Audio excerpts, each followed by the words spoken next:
Luca D'Angelo says, your thoughts on how to teach your kids about money and personal finance. It's unconventional, man. Like, I have a really unconventional approach to a lot of things, but yeah, money, finance too. Like, I'm actually shielding my kids from the concept of money, even though I think they're picking up here and there. But I think a lot of times money and the way it's used in society it's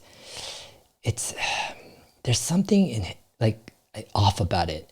And the way I can explain it is, like, from a kid's perspective, you're like 3, 4, 5 years old. If you teach your kid money, and I think in a typical sense, the chances are I think your kids could have a warped sense of money. And here's what I mean by it is, a lot of parents are like, oh yeah, that costs a lot of money, or we need money for this. Oh yeah, we have this much money so we can buy this, etc.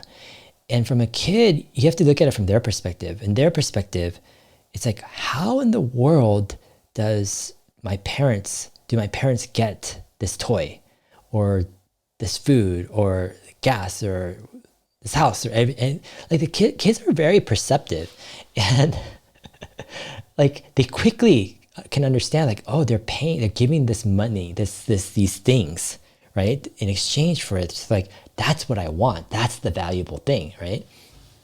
So kids from very early age, they get the sense of, well, I want that. If I just have that, what people call money, then I can have everything. I can have all the toys I want, right? And when you grow up with that attitude very young, it's a distortion, in my opinion, because you're like, the focus is the money. Because society and the way exchange works is that money is the key that unlocks the exchange for all goods and services practically, right, in society. And I think that's actually the wrong way to approach it. And it's a harmful way to approach it for kids.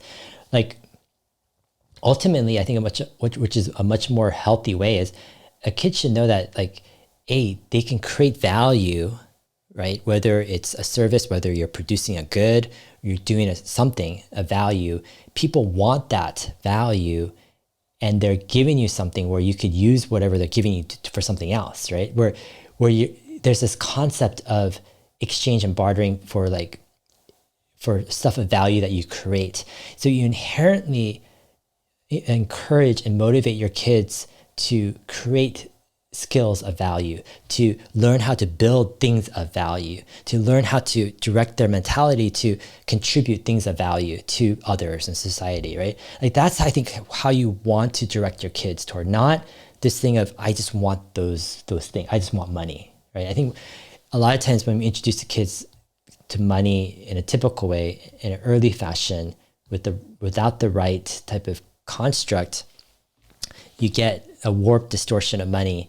And I think that's hard to unravel. I think it takes a lot of time to reteach or to redirect, because your kids have seen so many examples of you exchanging money for something.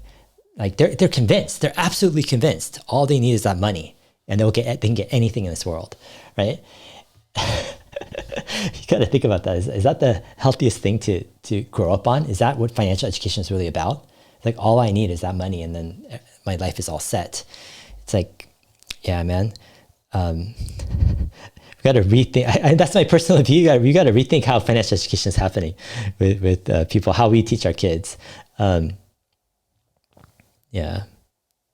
Ryan Sakasov says, Dave, what advice will you be giving your kids when they're exiting high school? How will you help them shape their future?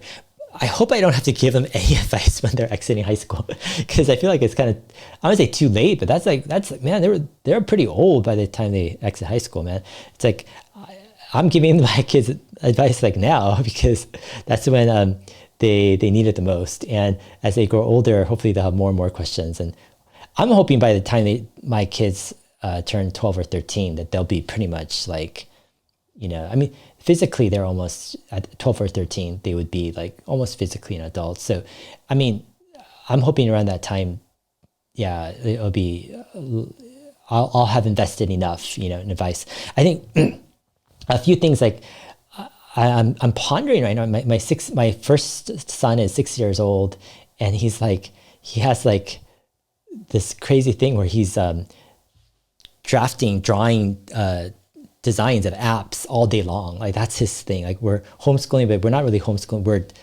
We're just hanging out and writing his curiosity, encouraging the environment. But he's like 4 or 5 hours a day designing these apps as a 6-year-old. He just turned 6 like 4 or 5 minutes ago. But I'm like, what's going on? I didn't even know a 6-year-old could do something like that. I'm like, man, this is crazy. He's like begging me to teach him how to code this app or these apps that he's creating.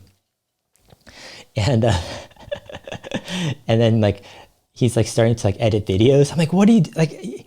I don't understand. I'm not even trying to encourage any of this stuff, right? I'm like, I have zero like, intent to encourage, coding or video editing or stuff for a 6-year-old, right? I mean, like, but for some reason, like his brain is going there. And so I'm like, okay, what do I do as a parent? And I think part of it is, hey, how can he create stuff and build stuff of value and learn stuff of value? So trying to help him find how to code as a 6-year-old who doesn't know how to read yet, how to, all this stuff. But hopefully by the time he's 12 or 13, he'll have skills that are very marketable. And I don't know what they are. Like I'm not forcing that on him, but I'm instilling the curiosity of discovery, of learning, an adventure that he'll need skills to have to fulfill that, right? But yeah, I think people can make a ton off of video editing. Like there's a guy, Andy Seil on YouTube. He does wedding videos as well as following his YouTube account. But yeah, like there's a lot of like different skills. I think even kids can learn to do some stuff. Luis Silva says, is it hard to find someone good to interview on the parenting channel? Your approach, it's so unorthodox and awesome. Yeah, my parenting approach is crazy in some ways. I'm like, it is kind of hard to find people to interview on my parenting channel. But yeah, I'm thinking of doing a call-in show actually tackling on parenting issues and sharing kind of my thing. But I feel like people need to have a kind of an intro to the foundation of what I'm talking about in parenting, because my parenting approach is unorthodox. I try to reconstruct parenting from first principles. So I'm thinking I might need to write a book about parenting, maybe, or a series of videos that outline the key concepts. But I've been trying to do that on the parenting channel.